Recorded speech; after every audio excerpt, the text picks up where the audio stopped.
Russell Philpott, still at Hayward Road. I was asked by the author of this letter, who could not be here tonight, to read it into the public session. Dear gentlemen, it is hard to imagine how you, the Sterling Board of Selectmen, can possibly be telling, quote-unquote, the whole truth in your letter published in the editorial section of the Landmark on July 17, 2014. In this letter you write that, quote, recent allegations of a town department head being refused to brief the board on any issues are unfounded and untrue, close quote. Well, consider these facts obtained from the town in response to a FOIA request. 1, the police chief spoke with the town administrator on June 16th requesting to discuss the noise complaint at the meeting of the board on June 18th. His request was denied. The police chief then requested, in writing on June 17th, that this matter be placed on the agenda of the meeting of July 2nd. It was not. On June 17th, the police chief provided the selectmen with a detailed 12-page report about the noise complaint at the Beeman's Tavern, and in it specifically requests that the board, quote, at its next available meeting, close quote, discuss the report and review the entertainment license. On July 2nd, the police chief gave the chairman of the Board of Selectmen a heads up that some members of the public may wish to address the board on the matter of the issues at the Beeman's Tavern during the citizens' comment portion of the meeting. We also know that the police chief who presented his monthly report on June 18th did not bring up the issue of the noise complaints at Beeman's Tavern.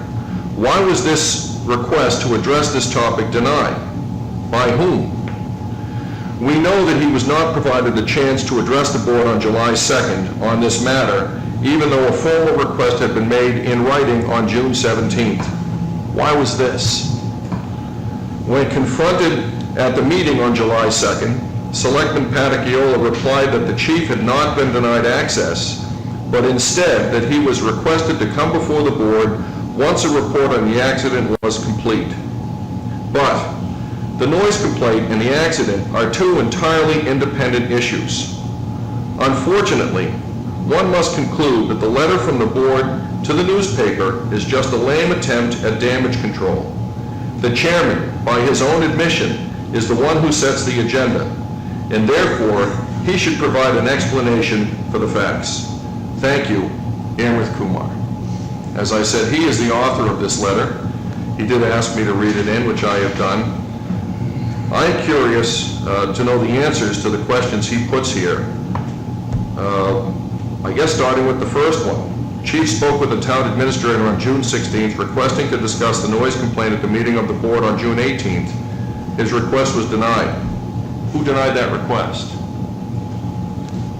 I honestly don't know. It's a genuine question.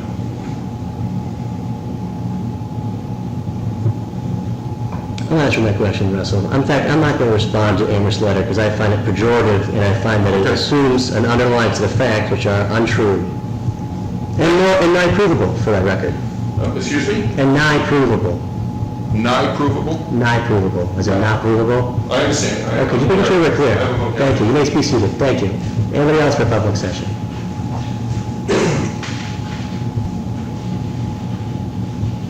All right. Well, that's it.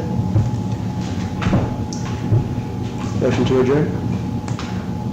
Motion to adjourn?